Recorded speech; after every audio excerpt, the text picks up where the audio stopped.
गाण्यातून विद्रोह करणारे हे कबीर कला मंचचे तरुण कलाकार सामाजिक आणि वंचितांचा आवाज गाण्यातून सरकारपर्यंत पोहोचवतात. गोधरा, खैरलांजी, मुंबई रेजिस्टन्स, लवासा यासारख्या आंदोलनामध्ये त्यांनी आघाडी घेतली होती.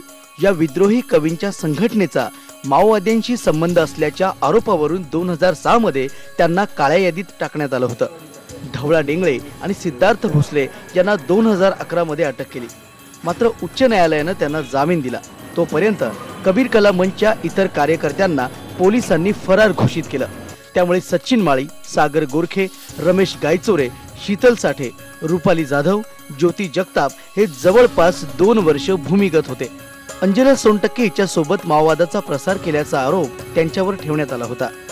सेशन कोर्टने जामीन नाकारल्यानंतर हायकोर्टाने जामीन दिला. पण हायकोर्टाने जामीन देताना स्पष्ट म्हटलं होतं की घटनेच्या 19व्या आणि 20व्या कलमानुसार अभिव्यक्ती स्वातंत्र्याचा जो भाग आहे त्याचा वापर कबीर कला मंचाने केला आणि नक्सली साहित्य सापडले असं प्रथमदर्शनी जे दाखवले. तर कुठल्याही प्रकारचं साहित्य बाळगणं हा लोकशाहीमध्ये गुन्हा नाही आणि तसल्याही प्रकारचं काही साहित्य आमच्याकडे नव्हतं. विद्रोह हा गुन्हा कसा असू शकेल या न्यायालयानं विचारलेल्या प्रश्नांचं पोलिसांकडे उत्तर नव्हतं आणि ढवळा डेंगळे सिद्धार्थ भोसलेला जामीन मिळाला. उच्च न्यायालयाच्या निर्णयानंतर सचिन, रमेश, सागर आणि शीतल या 4ही कार्यकर्त्यांनी सत्याग्रह करत मंत्रालयासमोर अटक करवून घेतली होती. येत्या 7 तारखेला याच घटनेला 3 वर्ष पूर्ण होत आहेत. मात्र अजूनही पोलीस या चौघांच्या विरोधात एकही साक्षीदार हजर करू शकले नाहीत.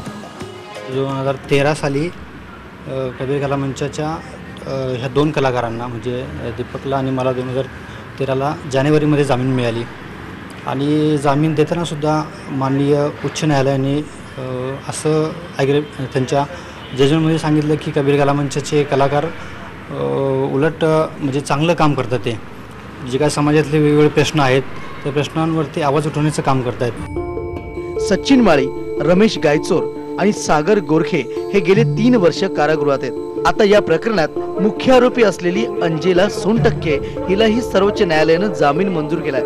मात्र सचिन, रमेश, सागर अजूनही न्यायाच्या प्रतीक्षेत आहेत. सागर गोरखे, रमेश गायचोर, सचिन माळी हे सगळे आतमध्ये आहेत. त्यांच्या घरामध्ये फॅमिलीवर त्याचा खूप मोठा इम्पॅक्ट झालेला आहे. कारण की आम्हाला आज थोडं प्रबोधन झाल्यामुळं आम्ही त्यांच्या अटकेकडं एक असं पाहू शकतो की ते या व्यवस्थेचे बळी आहेत.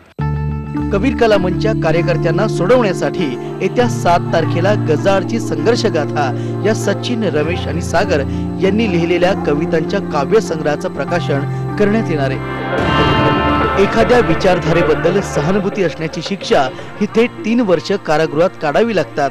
हा व्यवस्थेने केलेला अन्याय नाही तर आणखी काय. व्हिडिओ जर्नलिस्ट सचिन हंचाटेसह वैभव सोनवणे, IBN लोकमत, पुणे.